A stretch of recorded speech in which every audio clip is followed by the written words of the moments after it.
Hello, my lovelies, it's Nikki again. So I just recorded a podcast about running on a hamster wheel, and I cut it off abruptly because I felt like that message has been delivered and is something, without me patronizing to you, there's something for you to think about by yourself. The other thing that I wanted to talk about today is how, if we don't, and it kind of follows from the previous podcast too, but I think I'm going to make 2 short ones instead of 1 long one, just so I can focus the messages better. So whatever I can record in 30 minutes, it's going to be a message from now on, I think, because it's hard to find the whole hour, right? But I do listen to a lot of these. As I said, I do have my own mentors, if you like, that I just listen to while I'm cooking or cleaning or walking and stuff like that, so that I'm not mindlessly, that I'm always learning. So I don't have to study spirituality. I don't have to study the laws of attraction. It's just, I just listen to people who are going through it and how they share things, and they share it through their own experiences. I feel like I learn best like that. I do have quite a few books that I bought and I never have the time to read them, or I don't make the time to read them because it's not that important. It's more about what they told, it was their take on the book that makes me buy it, and then I still haven't yet felt, going through all this, it's almost been a year since my breakdown, right? Going through all of this change, I never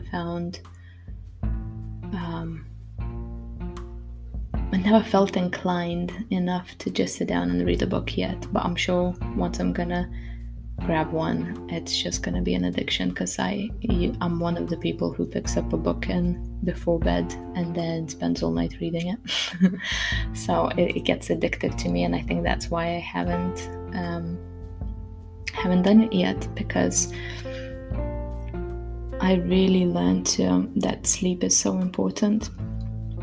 At the beginning of my breakdown, I think it was 9 weeks, when one of the therapists asked me how much I sleep, and I looked at my fitness tracker because it tracks your sleeping patterns, and for 9 weeks I was sleeping less than 10 hours a week. So I couldn't sleep at all. I was just crying, and I was like going through stuff and healing stuff. I think that's why it took, I recovered so quickly. It's because I processed a lot of stuff through journaling, and I cleansed a lot through crying, but I sacrificed sleep to do that. But it had to happen like that to me, I suppose. One thing that when there's a lot to do, or I have a lot to say, or a lot to learn, or a lot to journal, or it's just when I have a lot going on, I do feel like I should, maybe I'm just gonna drink coffee and have some chocolate before bed, and I'm not gonna sleep, and then I can do all of those things, right? So it's not happening. It's just like my body is going, no, I like my sleep, thank you very much, that's why your brain is functioning, all right?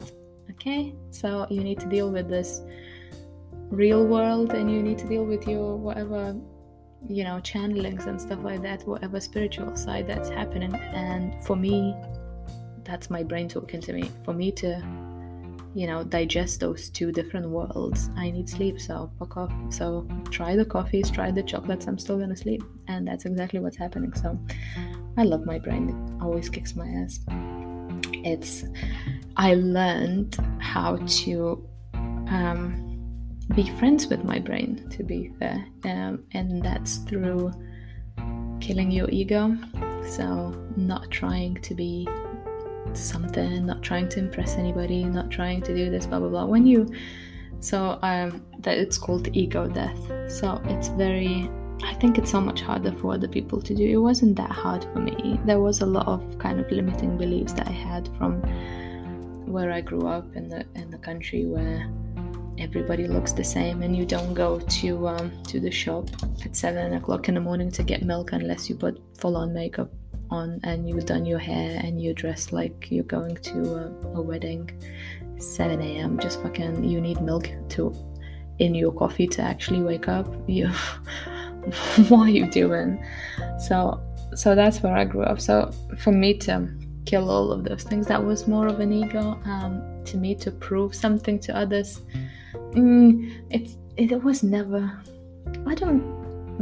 there was an element of that, but I had so many examples of how not to be in my life that I think naturally learned through other people's mistakes. So I'm lucky in a sense, and I honestly, this is one of the things where I'm gonna say I'm lucky that I didn't choose to come into this lifetime to learn everything through my own experiences. I'm actually able to learn through other people's experiences, and so that I don't need to do those mistakes. Somebody tells me, this is what happened when I made that choice, and I just go, okay, I'm not doing it then. Thank you. Why can't more people be like that? It's easier like that, because everybody knows that drugs can fuck up your life. Don't do drugs. Why do you need to go and try it? There's like millions of examples of how people fuck up their lives completely. Why do you need to go and try? There's enough evidence, dude. Don't do it. Just, I don't know. It's just, but everybody's different, right? I like the idea that before we come to this lifetime, we sign a contract. So there's theory, if you like, or there's a perspective or approach to a view on how everything works, how the universe works, that before you come to this lifetime, you sign a contract. So in the contract there are some mandatory clauses that you can't remove, like data privacy and stuff like that. And it's not like that. It's like contract with the universe, or with the God, with your creator, with whatever you believe in. Because if you believe that this life is not the only life that you were ever given, then you believe in reincarnation. So by default, basically, so you believe that soul exists for multiple lifetimes, right? So once you're in that space, that's where the story comes about the contract. So you had many lives before, and the mandatory clauses on your contract are all the unlearned lessons from previous life. So whatever, maybe you killed somebody, so in this life you're gonna pay for it. So that's a mandatory. You're not gonna avoid it. You fucked up in the previous life, you're paying in this one. So people who are down in the streets, drugged and just existing, basically, they done some serious shit in previous life. If that's the whole lifetime they're gonna spend on the fucking street, pissing on themselves, basically, and looking for another dose. Imagine who they were in the previous life. You know what I mean? And sometimes it's not that bad, actually. Sometimes you get, you had so many lifetimes, you learned everything, and you do it, you're ascending quite fast, right? That's when you get to die really young. You just come in to finish a couple of things, and then boom.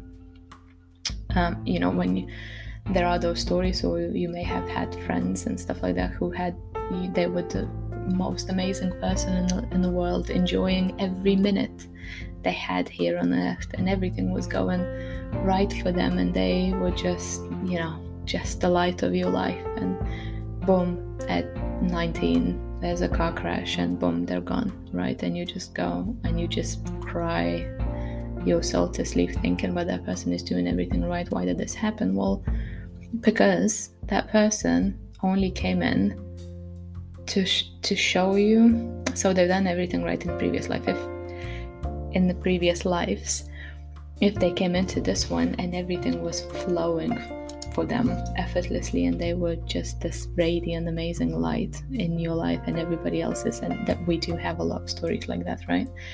So their only purpose to come into this life, the only clause on their contract was to change something in you and people around them. So them being this light ignites something. It's a catalyst. They came in to be the catalyst to people's changes. So if you had someone like that in your life, when they died, you were never the same, right? They changed you completely. They've done their mission. They were instigators to your own changes. You started living life better, started to appreciate life better. You started looking at the bright side like that person did. In whatever way they touched you, and that was their mission. And they had to die for you to realize that. So that's an extreme case, right? But just learn to see these things. So when you know that that theory, if you like, about the soul contracts before you come in, that would be my interpretation of why some people die so young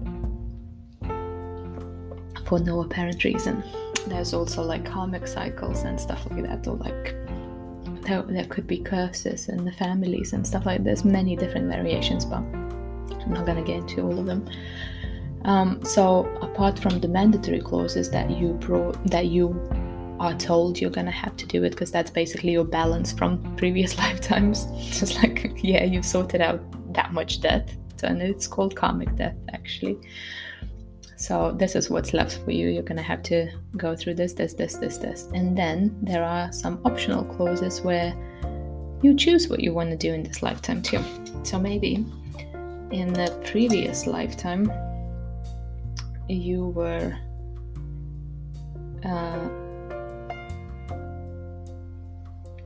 I don't know, who were you in the previous lifetime? Okay, so maybe in previous lifetime you had 13 kids and really good husband, and everything went really, really well, and all of your kids are doing fine. Maybe you lost a couple, maybe it's this and that, but you kind of feel like, okay, I dedicated that lifetime to look after everybody, this many people, and I was this family person and everything was fine, and I died at 99 with like 50 people, my closest family, around my bed, and I was just this, I got to enjoy and I got to guide and teach them, and it was like I feel completely fulfilled. So then you come to the next lifetime, you have no karma, right? Or maybe a couple of those mandatory clauses, and then the universe sits across the table from you with the blank contract, basically, with like couple, as I said, with couple something generational clauses where, well, in your family line, all these ladies are mega fertile, blah blah blah, and you just pop babies left, right and center, so that's staying, I can't remove that. And you negotiate with the universe, right, for this lifetime. And maybe that's when you say, you know what, it doesn't bring me any joy anymore. So I learned I was this family person. Maybe in this lifetime I want to be a single person who can't have any kids, and maybe even I don't want to be in any relationship, and see how that experience is going to be for me. So because there are a lot of people, and definitely in more recent years there's more and more people who just don't want to have families, don't want to go the traditional way. And maybe you're an old soul as well, and you're in the same boat, and you're like, been there, done that. There's no challenge, I nailed it last time.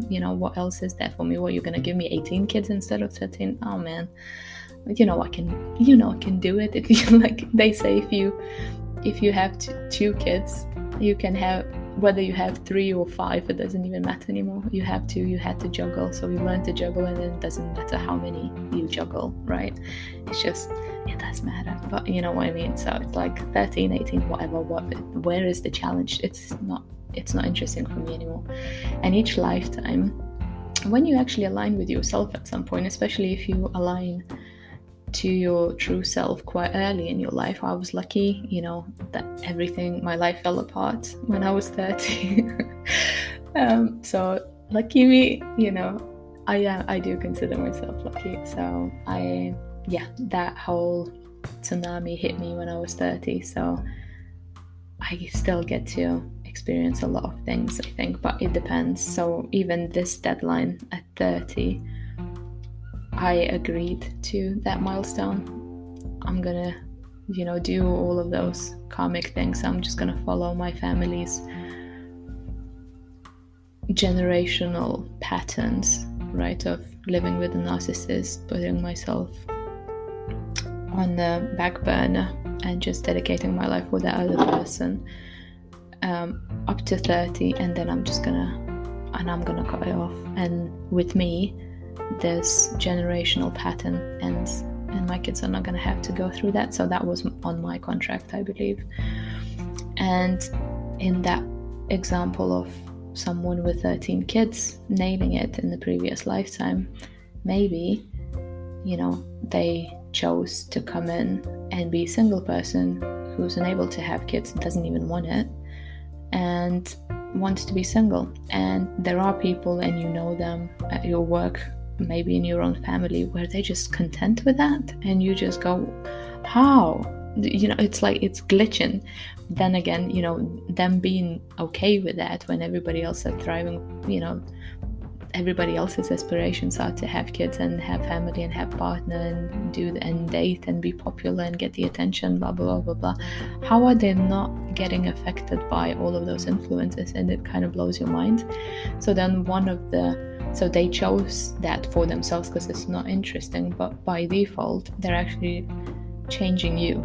Having someone like that in your life changes your mindset a bit. So you kind of start looking at, and maybe it's okay, I don't have to be stuck in this relationship, and that person seems to be happy. It's okay, it's not that scary, it's doable.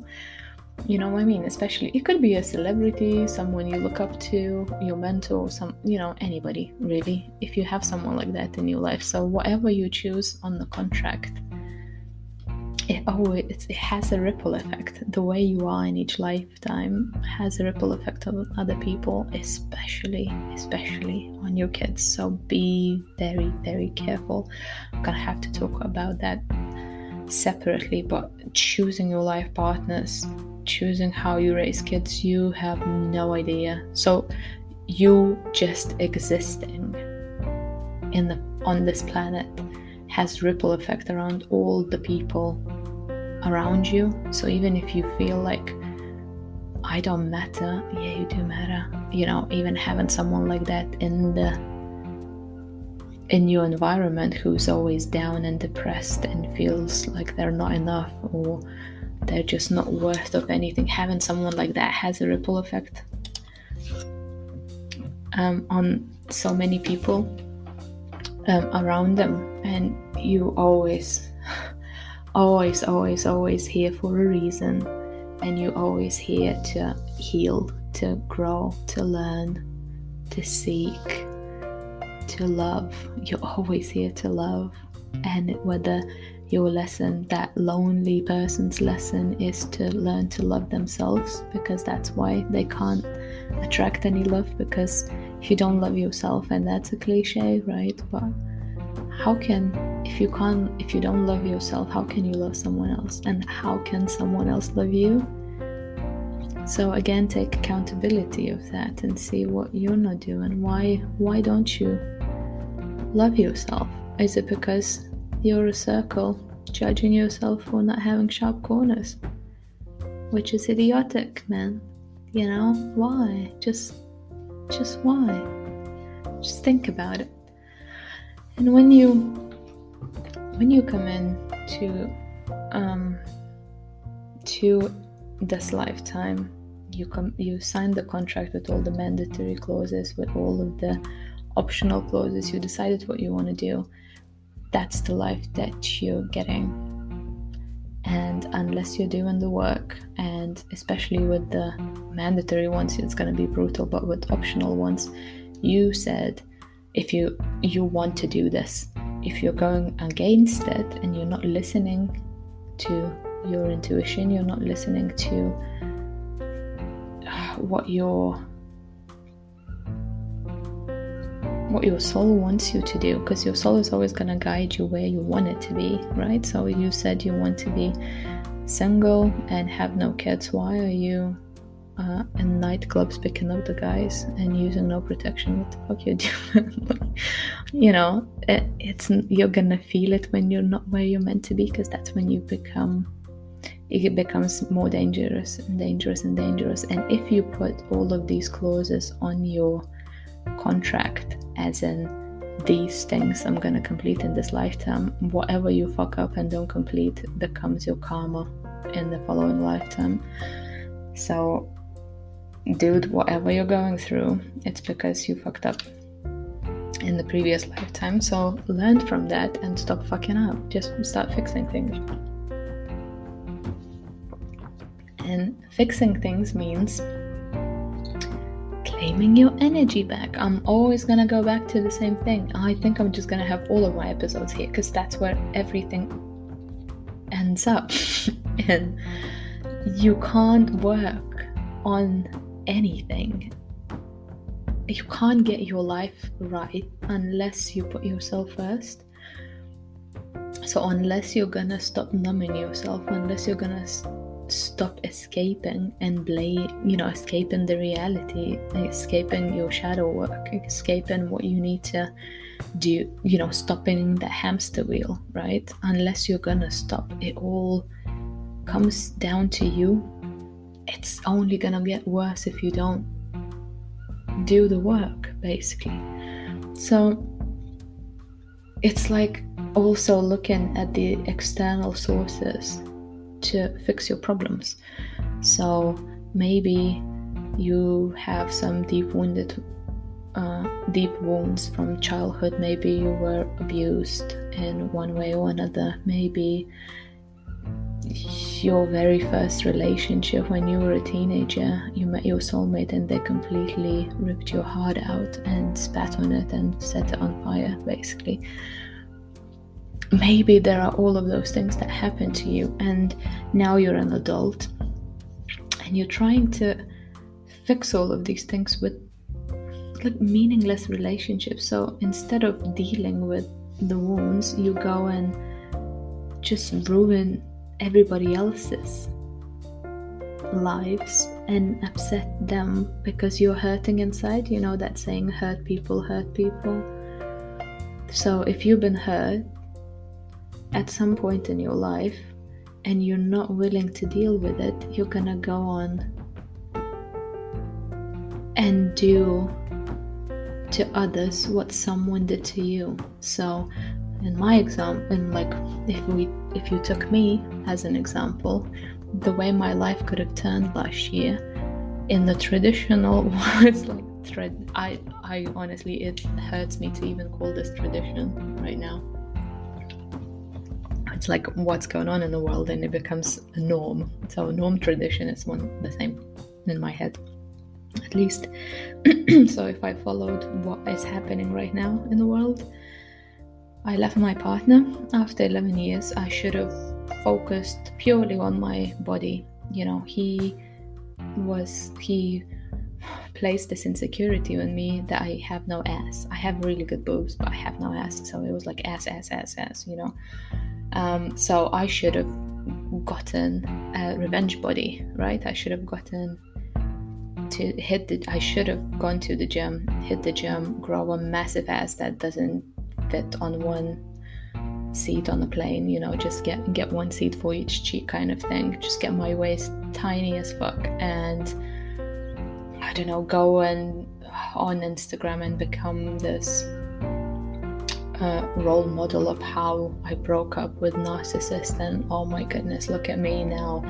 I'm going on these yachts, I got these, my boyfriends are all high profile, blah blah blah, he was nobody, and boom boom boom boom, and I'm this bad bitch, and nothing can stop me, and look at me, I'm inspiration to you. Oh my god. So that would have been me following the what's now traditional path, right? So it's all about, that's a bad way to look at what empowering woman is.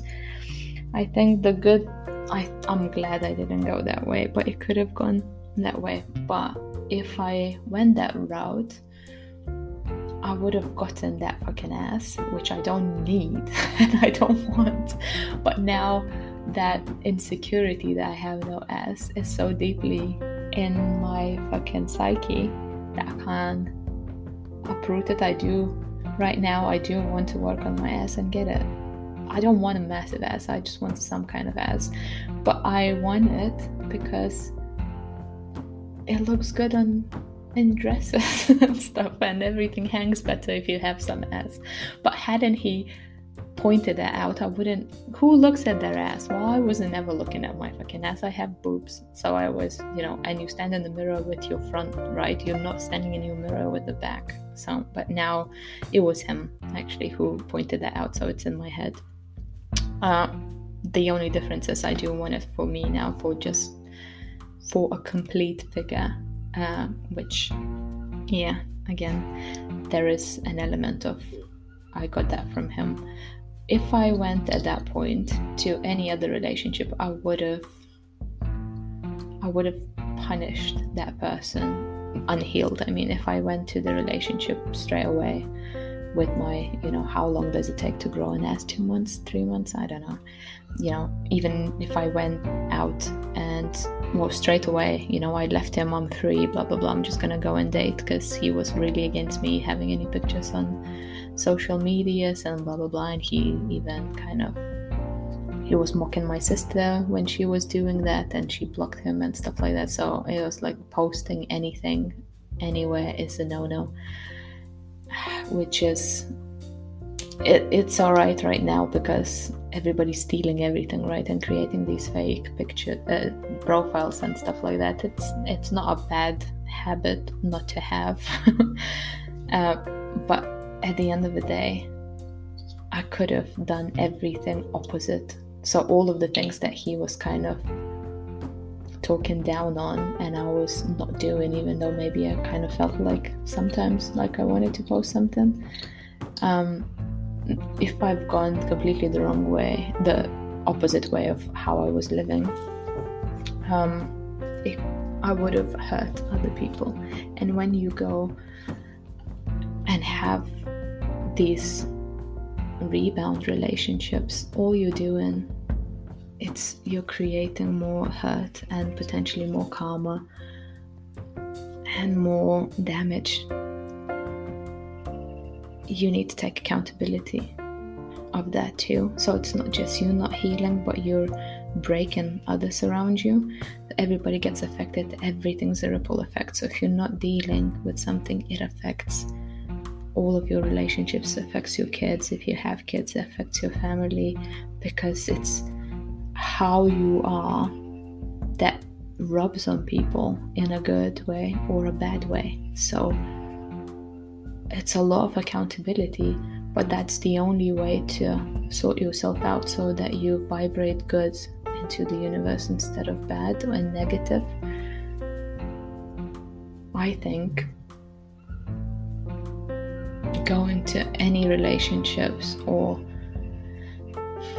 starting anything too soon after something ends will always, you'll have to pay premium for it basically, because you didn't take the time to adjust to the new you.